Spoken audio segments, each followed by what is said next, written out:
Salut YouTube! Bon, j'espère que vous avez la super patate. Cette semaine, je vais pas faire la vidéo sur l'automatisation, on va tout décaler d'une semaine.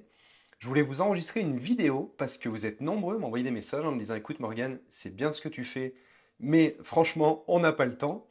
Alors il y a deux choses. La première, c'est pour dire merci à tous les gens qui m'écrivent parce que je pensais pas que ça susciterait autant d'engagement et surtout que les gens prendraient les choses à cœur. Donc ça, c'est la première chose. Merci beaucoup. Et la deuxième chose, c'est que je voudrais quand même discuter de quelque chose avec vous. C'est que vous êtes nombreux à me dire, Morgane, on n'a pas le temps. Les gars, c'est quand même l'un des trois piliers de toutes les vidéos que je vous présente depuis quelques semaines, c'est le temps. C'est-à-dire qu'on résout une équation qui est comment faire autant de rentabilité avec moins de personnel et sans travailler plus. Il y a trois choses là-dedans. Il y a la rentabilité, la pénurie de personnel et le temps personnel que vous y passez. Sur la rentabilité, vous avez vu, ça, on va pouvoir aller chercher des marges. Sur la pénurie de personnel, on n'a pas d'autre choix que de réduire nos besoins en personnel, parce que sinon, ça ne fonctionnera pas. Sur la gestion du temps, il y a quand même une chose qu'il faut que vous compreniez, c'est qu'on ne peut pas résoudre l'équation si on ne résout pas les trois piliers de cette équation. Je veux dire, c'est pas possible. Ou c'est possible, mais vous allez péter les plombs. Je vous le dis franchement, vous allez péter les plombs. Et alors là, je vais me refâcher, on va me dire que je suis désagréable, mais on va revenir à la troisième vidéo de cette suite de vidéos où on en parlait ensemble. Je pense pas que quand vous soyez installé, c'est en vous disant je vais finir pauvre, seul et malade. Enfin, il y a un truc que je comprends pas. En fait, il y a une espèce de dissonance cognitive entre votre bon sens, c'est-à-dire votre manière de gérer votre boîte, la rentabilité, où 99% du temps, je rencontre des gérants qui savent très bien gérer leur boîte, des gérants qui ont conscience qu'il y a un problème de personnel, mais des gérants qui n'arrivent pas à accepter une bonne fois pour toutes que vous n'êtes pas des machines. Vous n'êtes pas des machines, quand même. Mais s'il vous plaît, les gars, réfléchissez. Quand je dis les gars, c'est une expression populaire, messieurs, mesdames. Réfléchissez 5 minutes. On ne peut pas faire les mêmes choses qu'on faisait il y a 15 ans alors que c'est de plus en plus difficile de tirer des marges et qu'il n'y a plus personne pour bosser. C'est pas possible. Alors je vous repose la question que je vous ai déjà posée 5 ou 10 fois. Est-ce que, quand vous serez sur votre lit de mort, vous avez envie de vous dire putain, j'étais con, j'ai pas profité de mes enfants, j'ai pas profité de mes petits-enfants, j'ai rien fait, j'ai passé mon temps à l'hôtel. Et aujourd'hui, il me reste quoi? Parce qu'en plus de ça, on le sait très bien, les affaires ne se cèdent pas à prix d'or en fin de carrière. Qu'est-ce qui nous reste? Vous voyez ce que je veux dire? C'est pas pour vous mettre la pression, mais ça sera trop tard quand dans 15 ans vous vous direz ouah, j'ai pas assez profité des petits, quoi. S'il vous plaît, prenez cette variable de l'équation comme les autres variables. Il n'y a pas que la rentabilité et le personnel. Il y a aussi votre temps à vous. Je sais, je suis pénible, je râle beaucoup là-dessus, mais j'ai pas envie d'aider des gens qui vont se tuer au boulot. Je veux pas être le bourreau, je veux pas être le déclencheur d'une dépression, d'un burn-out. J'ai pas envie que des gens se retrouvent sous médicaments parce qu'ils ont restructuré une entreprise sans prendre en compte leurs besoins personnels. C'est une grande parenthèse, mais si vous voulez, ça me brise, en même temps, ça me brise le cœur et ça m'énerve de voir des gens qui me disent Morgane, c'est bien beau, mais on n'a pas le temps. Mais en fait, ça veut dire quoi? Ça veut dire que s'il vous reste 10 ans, 15 ans, 20 ans, vous allez continuer 10 ans, 15 ans, 20 ans comme ça.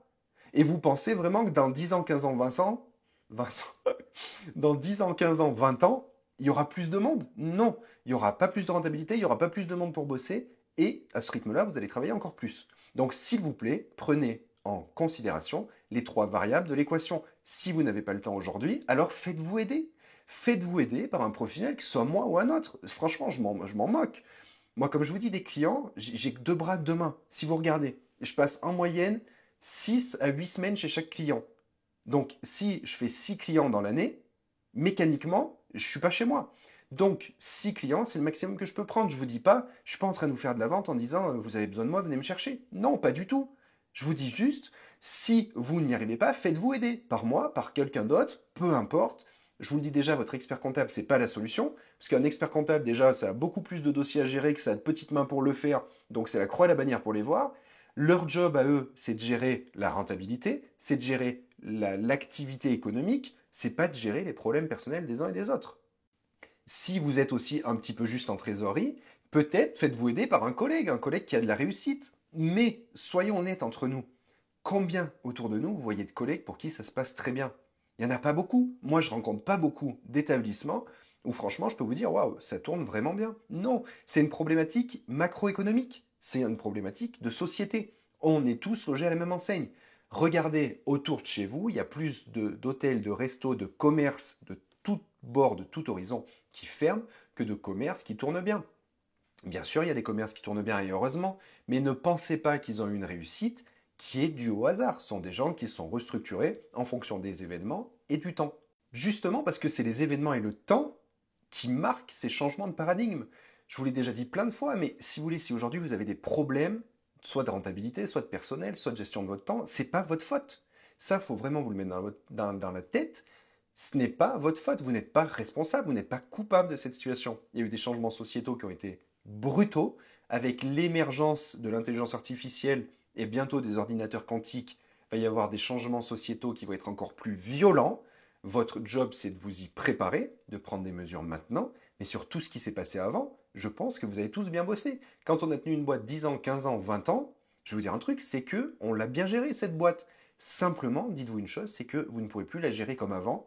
Depuis le Covid et maintenant avec l'ère numérique, plus rien ne sera jamais pareil. Alors, il y a deux manières de voir les choses. Soit on se dit, voilà, moi, je vais continuer à être stressé, anxieux et à subir toute ma vie. Franchement, c'est pas drôle et je vous souhaite pas de prendre cette décision. Soit je me fais aider. Pour celles et ceux qui voudraient travailler avec moi, concrètement, là, si on prend 2024, moi, il me reste 3 places. Pourquoi? Tout simplement parce que je ne peux pas prendre des gens trop en avance, parce que je ne sais pas à quelle vitesse vont se dérouler les missions, et surtout, je ne sais pas s'il y en a qui vont être annulés, qui vont être décalés. Vous voyez bien le climat, comment il est tendu. Je ne peux pas vous dire, je vous prends dans un an et on fait le chèque maintenant. Non, ça ne fonctionne pas, parce que déjà, on ne peut pas immobiliser dans un restaurant, un hôtel, un an de trésorerie et que moi, je ne peux pas m'engager à être sûr d'être là dans 9 mois parce qu'il y a des clients qui vont se retrouver dans une situation extrêmement difficile et que je n'abandonnerai pas. Et même si ces gens-là n'ont pas l'argent pour me payer, c'est des gens que je n'abandonnerai pas. Donc je ne peux pas prendre des missions, dire aux gens, bah, écoutez, non, je suis désolé, je dois aller chez Madame Michu au mois de septembre, je vous laisse comme ça. Non, c'est pas ma manière de faire. Donc voilà, ceux qui veulent venir avec moi, il y a de la place, c'est simple, c'est un client par trimestre, on avance ensemble, mais il faut s'y prendre à l'avance. Alors ceux que j'accompagne, comment ça se passe? Je vais vous montrer deux, trois choses sur l'ordinateur, ça va être artisanal parce que enfin, j'ai pas de présentation de mon activité, c'est pas du tout le mode de fonctionnement que j'ai. Comment ça se passe? C'est très simple. En fait, on s'appelle, on voit quel est le problème, si on peut ou non travailler ensemble, et puis derrière, je viens chez vous. C'est-à-dire que je viens chez vous, il faut me loger, il faut me nourrir. Comme dirait ma grand-mère, il vaut mieux l'avoir en poster qu'en pension. Mais il faut juste me loger, me nourrir. Je reste chez vous 7 jours sur 7. Je rentre pas à Annecy, je reste chez vous. Pourquoi? Parce que c'est jour et nuit qu'on se rend compte des problèmes d'une entreprise. Je veux dire, vos salariés ils vont bien se comporter quand je vais être là. Quand ça fera une semaine, 2 semaines, 3 semaines, 4 semaines, 5 semaines, 6 semaines, là, les masques tombent. Et c'est là où on voit les processus, c'est là où on voit les petits grains de sable dans l'engrenage. Donc comment ça se passe? Je viens 6 semaines, 7 semaines, 8 semaines. Le plus important, c'est que je ne repars pas tant que le problème n'est pas réglé. Si j'ai mal estimé le temps, eh ben, tant pis pour moi, ça me fera moins de rentabilité. Mais c'est comme ça que ça fonctionne. Et au bout de ces 6 ou 7 semaines, je vous présente des recommandations hyper précises. Là, c'est vraiment le ou les gérants et moi autour d'une table. On est deux, trois, maximum quatre. Et on prend des décisions cruciales, des décisions radicales, pragmatiques. Là, on ne peut pas se mentir. Vous n'avez pas payé quelqu'un pour venir chez vous et lui dire j'ai pas le truc de le faire. Non, tu as payé, tu le fais parce que c'est l'avenir de ton entreprise qui est en jeu. Donc voilà, ce n'était pas un instant promo, c'est simplement d'expliquer aux gens comment ça se passe. Je vous montre sur l'ordinateur tout ce qu'on va analyser, comme ça, au moins, ça vous donne un aperçu de ce qu'on fait et de ce qu'on ne fait pas. Donc on se retrouve sur l'ordinateur, donc bon, ça c'est hop. Donc qu'est-ce qu'on va voir ensemble? On va voir l'histoire et les valeurs de vos entreprises. Pourquoi? Parce que l'histoire et les valeurs, c'est ce qu'il y a de plus important. Vous ne changerez jamais une entreprise si vous changez ses valeurs. Une entreprise a une âme, on garde cette âme et on construit autour. Il y a assez de choses à faire autour de l'âme de l'entreprise pour ne pas avoir besoin de changer quoi que ce soit. Ensuite, sur la proposition de valeur, c'est tout simplement quel vrai problème l'entreprise, elle, résout. Avec quelles compétences et quelle est l'expérience qu'elle va proposer à ses clients. Quand je vous dis que c'est vraiment de l'artisanal, vous voyez, il y a même mes petites notes personnelles dedans. Ensuite, il y a une analyse comptable et financière, parce qu'on ne peut pas prendre des décisions émotionnelles si on n'a pas les reins assez solides. Pour ceux qui se posent la question de comment on fait, donc tout ça vous le trouverez sur mon site internet. Moi, à l'origine, j'ai une formation en audit financière. J'aurais dû être financier. Si j'avais pas pété les plombs et que j'ai pas dit je veux faire comme mes parents, d'aller dans l'hôtellerie-restauration, aujourd'hui, je serais dans la finance. Donc, on va faire un audit financier complet de votre entreprise, structure de revenus, donc ce que je vous fais faire depuis plusieurs semaines, hein, le prix de vente et les volumes, la structure des coûts, et puis ensuite l'analyse comptable et financière. Comptable, c'est quoi? C'est les soldes intermédiaires de gestion, voir ce qui fonctionne bien et moins bien par rapport aux standards du marché, et puis la situation financière, le bilan, les relevés de compte, la trésorerie, tout ce qu'il y a de plus inintéressant pour vous, mais pour autant qui peut révéler des choses extrêmement importantes pour comprendre le fonctionnement de l'entreprise. Et après, on fait quoi? On va analyser les parties prenantes, avec qui vous bossez, quels sont vos clients, vos concurrents, qui bosse dans votre entreprise, le réseau en souterrain. Donc ça, vous voyez, c'est pareil, on voit bien que c'est de l'artisanal parce que normalement, on ne montre pas ça à l'écran. Mais on sait très bien que dans une entreprise, les réseaux souterrains sont au moins aussi puissants que tout ce qu'on voit en surface. Et puis, on va travailler sur vos fournisseurs, vos distributeurs, etc., etc. Donc là-dedans, à chaque fois, on va se demander le fameux QQOQCP, qui fait quoi, pourquoi, comment. Par exemple, on va prendre les fournisseurs, fournisseurs de matière, pourquoi tu as choisi celui-là, quel avantage tu as, quel inconvénient tu as, quelles sont ses forces, quelles sont ses faiblesses, comment on pourrait faire différemment, est-ce qu'on devrait faire différemment. Et on va lier ça avec la chaîne de valeur. Par exemple, un fournisseur qui est moins cher, eh bien peut-être que si il nous livre un jour différent et que ça nous embête, eh bien des fois, il vaut mieux payer à peine plus cher pour que la logistique, c'est où? Pour que la logistique entrante soit plus facile à gérer. Parce que des fois, peut-être qu'une réception un autre jour va nous permettre de gagner des heures de travail et que finalement, dans un système, on va y gagner même si c'est un petit peu plus cher. C'est un exemple. Vous voyez, c'est une vidéo qui n'est pas du tout préparée, c'est une vidéo émotionnelle où j'ai reçu un message et je me suis dit, vas-y, tu fais une vidéo. Mais voilà un petit peu ce qu'on va voir. On va travailler sur l'identité de votre boîte, sa situation comptable financière avec beaucoup de sérieux. Ensuite, qui sont les parties prenantes à l'intérieur, à l'extérieur, avec qui on bosse. Et surtout, surtout, surtout, comment on organise le boulot. Ça, c'est le plus important. Comment l'entreprise, elle fonctionne au quotidien. Qui ramasse les commandes et pourquoi? Est-ce qu'il les pointe? Comment il s'y prend? Où est-ce qu'on les range? Pourquoi l'entrepôt de stockage, il est là? Est-ce qu'on pourrait faire différemment? C'est un exemple. Mais c'est aussi ça dans le système de marketing. Comment on fait de la pub? Quel message on renvoie? Quels sont nos importants? Qui est notre cible? Comment on lui parle? Est-ce qu'on la connaît bien? Vous voyez, ça fait beaucoup de choses, mais ça, c'est des réponses que je vais aussi vous donner. C'est des choses qu'on va faire ensemble. Et puis, en tout dernier, l'analyse de l'entreprise. Tout ça, c'est moi qui vous le donne. L'analyse macro stratégique, parce que c'est d'un point de vue France. Donc ça, c'est vraiment un gros travail de fond. Mais surtout, après, il y a l'analyse micro-stratégique. Et là, vous pouvez travailler frontalement. Par exemple, quelles sont les communautés locales et les mairies? Est-ce que vous entendez bien avec? Est-ce que vous avez les marchés publics? Comment ça se passe au niveau des marchés publics? Est-ce que le maire est un petit peu filou? Il y a un comité des fêtes, et c'est le comité des fêtes qui fait tous les appels d'offres. Comme ça, on passe sous le seuil de la mairie, et ça passe pour le copain, pas vous. C'est un exemple que je vous donne. Je ne vous dis pas que ça se passe comme ça dans les mairies. Ensuite, les élus locaux, quelle relation on a avec eux? La gendarmerie, la police. Ça peut paraître bête, mais tout ça, c'est hyper important. Quel rôle on joue, quel rapport on a avec les associations, quel rapport on a avec le CFA.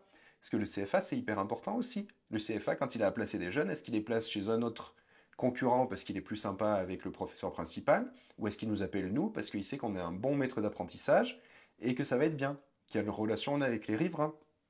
Vous voyez, c'est des exemples. Mais tout ça, c'est important parce que souvenez-vous ce qu'on a vu la semaine dernière, on va devoir aller chercher du business pour créer de la rentabilité. Tous ces gens-là vont nous aider. Ils vont nous aider, il faut qu'on les gâte, il faut qu'on les comprenne, il faut qu'on crée des choses ensemble. Et ça se fait pas en 3 jours. Quand vous me dites, Morgane, j'ai pas le temps, je vous ai pondu 5 ou 6 vidéos en 6 semaines. 6 semaines, moi je suis un professionnel, des entreprises comme la vôtre, j'en analyse plusieurs par an, donc j'ai des automatismes. Et moi, je mets plus de 6 semaines à rédiger ce rapport, alors certes qui est 5 à 10 fois plus complet que ce que je vous enseignais, c'est normal. Mais moi-même, je mets 5 à 6 semaines pour faire tout ça chez vous. Donc comprenez bien une chose, le problème, ce n'est pas un problème de compétence, la compétence c'est normal que vous ne l'ayez pas, c'est un problème de rapport au temps. Le temps, c'est ce que vous avez de plus précieux dans la vie. Donc, investissez-le dans ce qui est important pour vous. Prenez soin des gens que vous aimez. Posez-vous la question, si demain je me restructure, qu'est-ce que ça va me permettre de faire? Qu'est-ce que ça va me permettre d'avoir? Comment je vais devenir? C'est ça le plus important. Et on ne se pose pas assez ces questions. Quand on est la tête dans le guidon, on pense rentabilité, business. Non, la vraie question, c'est qui est-ce que je veux devenir? comment je veux vivre mes prochaines années. Est-ce que je veux rester enfermé à l'hôtel? Est-ce que je veux faire des choses un petit peu plus jouissives? Est-ce que je veux profiter de mes proches? Est-ce que je veux développer un hobby? Est-ce que je veux avoir plus de divertissement? Etc. etc. C'est ça la vraie question. La vraie question à vous poser, c'est qu'est-ce que vous voulez faire de votre temps libre? Et si vous ne voulez pas plus de temps libre, arrêtez les vidéos, parce que n'importe comment, ça ne fonctionnera pas. Voilà un petit peu ce que je voulais vous dire. Donc c'est une vidéo à chaud, qui n'était pas préparée comme vous avez pu le voir avec les supports. Pour autant, je pense qu'elle a tout autant de valeur que les autres. Pour ceux qui voudraient un accompagnement, je vous le redis, soit avec quelqu'un d'autre, et c'est très bien, soit avec moi.